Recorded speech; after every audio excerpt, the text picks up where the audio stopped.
So yesterday, Donald Trump was asked by a reporter about his Commerce Secretary, Howard Lutnick, and Lutnick being reported in the files as having traveled to Epstein's island.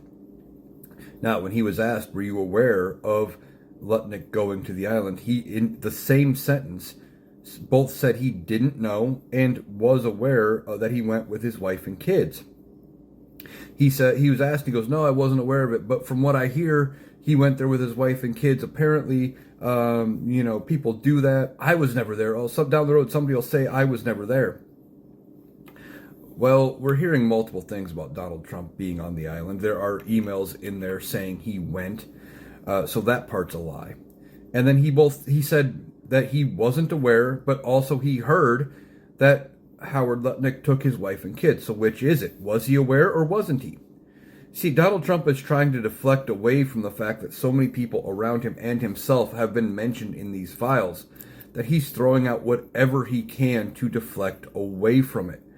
You know, if this had been any other administration, any other politician besides Donald Trump, the mere mention of connection to Epstein probably would have been enough for that person to lose their job. But no, Donald Trump is sticking with Lutnick and trying to both throw him under the bus and defend him at the same time as saying, well, I didn't know he went, but apparently he went with his wife and kids, and people do that.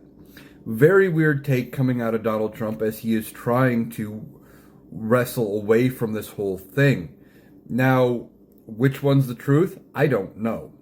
I don't know if he was aware or wasn't. I would be more inclined to believe that he was fully aware and knew about Lutnick's connection to Epstein, considering Donald Trump has been mentioned in the files well over 1 million times. We found that out during the Bondi hearing on, was it Wednesday?